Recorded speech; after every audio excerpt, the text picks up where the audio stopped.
v piatok 13. apríla to bolo, to bývajú také zvláštne šťastné dni.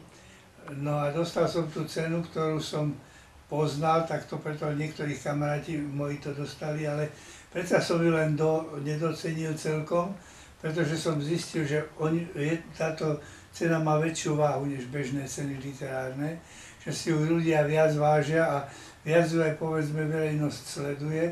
Viac je tam, bolo tam fotografov, televíznych nejakých pracovníkov a aj rozhlas sa trochu o to zaujímal, takže ja mám pocit, že to je cena naozaj taká, ktorá má úctu a ktorá upútava pozornosť. Možno je to, a nie, že možno, určite je to, pretože sa volá po Dominikovi Tatarkovi.